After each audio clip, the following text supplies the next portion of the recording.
Chairman P T I نے سیاسی مخالفین کو نشانے پر لے لیا، طنز کیا کہ 3 بار والا چوتھی بار وزیراعظم بن کر ملکی مسائل کے حل کے دعوے دار ہے، ہزارہ والوں کو بلیک میل کہنے والا پھر وزیراعظم بننے کا خواہش مند ہے، مطالبہ کیا کہ ملک کے مستقبل کے فیصلے عوام کو کرنے دیے جائیں، دعویٰ کیا کہ وہ جانتے ہیں کہ ملک میں الیکشن کیسے ہوتے ہیں، ملک سے نفرت اور تقسیم کی سیاست ختم کرنے کا عزم بھی کیا۔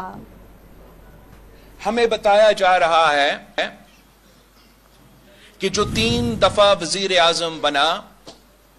وہ 4تھا بار وزیر اعظم بن کے پاکستان کو ان مشکلات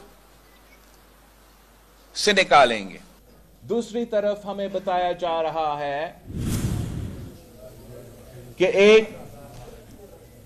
دوسرا شخص جو خود چند سال پہلے وزیر اعظم رہ چکا ہے،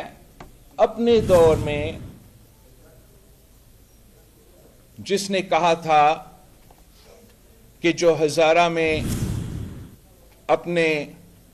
جو احتجاج کر رہے تھے وہ بلیک میلرز تھے، کہ یہی ملک کے